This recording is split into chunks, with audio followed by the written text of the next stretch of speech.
अब देखिए ऐसा है कि जिसका पीडीएफ में नंबर आ गया, रोल नंबर, वो छा गया, और जिसका पीडीएफ में रोल नंबर नहीं आया, उसको तो समाज यही ना सोचेगा कि लड़का पढ़ाई ठीक से नहीं किया था।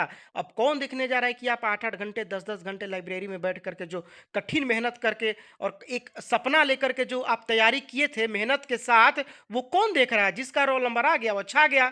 बहुत सारे लोग ऐसे हैं जो बोल रहे हैं कि एक मेरा दोस्त था जो कि उतना पढ़ने में तेज नहीं था, उतना पढ़ाई भी नहीं कर रहा था, उसका पीडीएफ में रोल नंबर वो शो कर रहा था। तो दोस्तों हमारे अधिकार में क्या है? हमारे अधिकार में क्या है?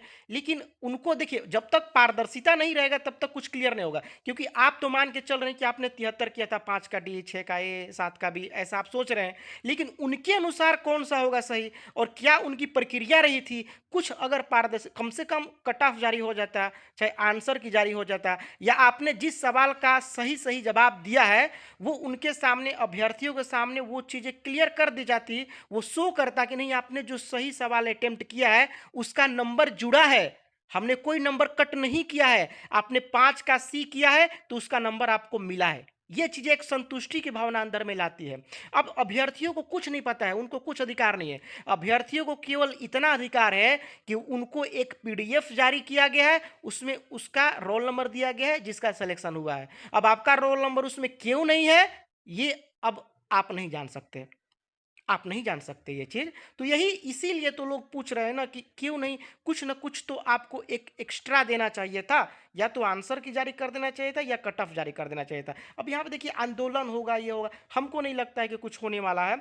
ऐसे ही अब देखिए यहाँ पे आचार संहिता लागू होगा 7-8 तारीख से, इससे पहले जो होने वाला होगा हो जाएगा।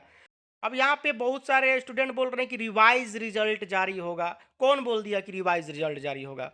ऐसा कोई कदाचार ऐसा पकड़ा गया होता सीएसबीसी की नज़र में कि कदाचार हुआ है, हंगामा हुआ है, या ऐसा हो गया, पेपर लीक हो गया, ऐसा कुछ हुआ होता और उनके तरफ से एक ऑफिशियल स्टेटमेंट आया रहता, तो हम मान के चलते कि रिवाइज रिजल्ट जारी होगा।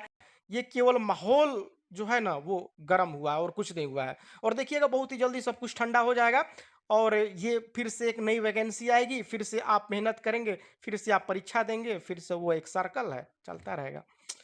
अब देखिए क्या होता है, आप क्या है, आपकी क्या इस पे राय है, आप चाहे तो कमेंट बॉक्स में राय दे सकते हैं। बिहार पुलिस 19,838 पदों के लिए 16 लाख स्टूडेंट रजिस्ट्रेशन किए थे, जिसमें से 13 लाख परीक्षा देने गए थे, और उनके हाथ में कुछ नहीं है, उनको पता ही नहीं कि हमने कितने अटेम्प्ट किया था।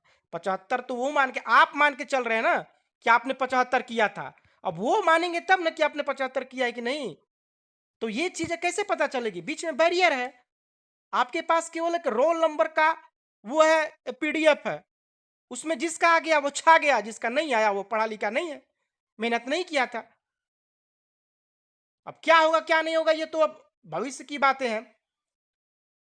रिवाइज रिजल्ट जारी होगा, कैसे पता चल गया? यहाँ पे किसी भी प्रकार का कोई ऑफिशियल तौर पे स्टेटमेंट आया ही नहीं है, लेकिन वो सीधे तौर पे बोल रहे हैं कि पूरी पारदर्शिता के साथ कॉपी को चेक किया गया है, और उसमें जिसको पाया गया कि इसका चयन चयन होना सही है, उसको चयन किया गया अपने नियम के अनुसार। क्योंकि यहाँ पे 13 लाख लोगों में से अब जितना सीट है उसका 5 गुना लेना था। हाँ, एक चीज और बोल रहे हैं लोग कि जितना सीट है उसका 10 गुना लेना चाहिए, लेकिन ऐसा नियम नहीं है, ऐसा रूल नहीं है। अब 20,000 यहाँ पे सीट है, तो इसका 5 गुना 1 लाख लोगों को लिया गया है। हो सकता है कि 70 से 100 के बीच में ही 1 लाख कैंडिडेट हो गए होंगे, तो वो कर लिए। बाकी तो जो बातें हैं वो तो आप समझिए, यहाँ पे ओपनली हम लोग क्या बोल सकते हैं?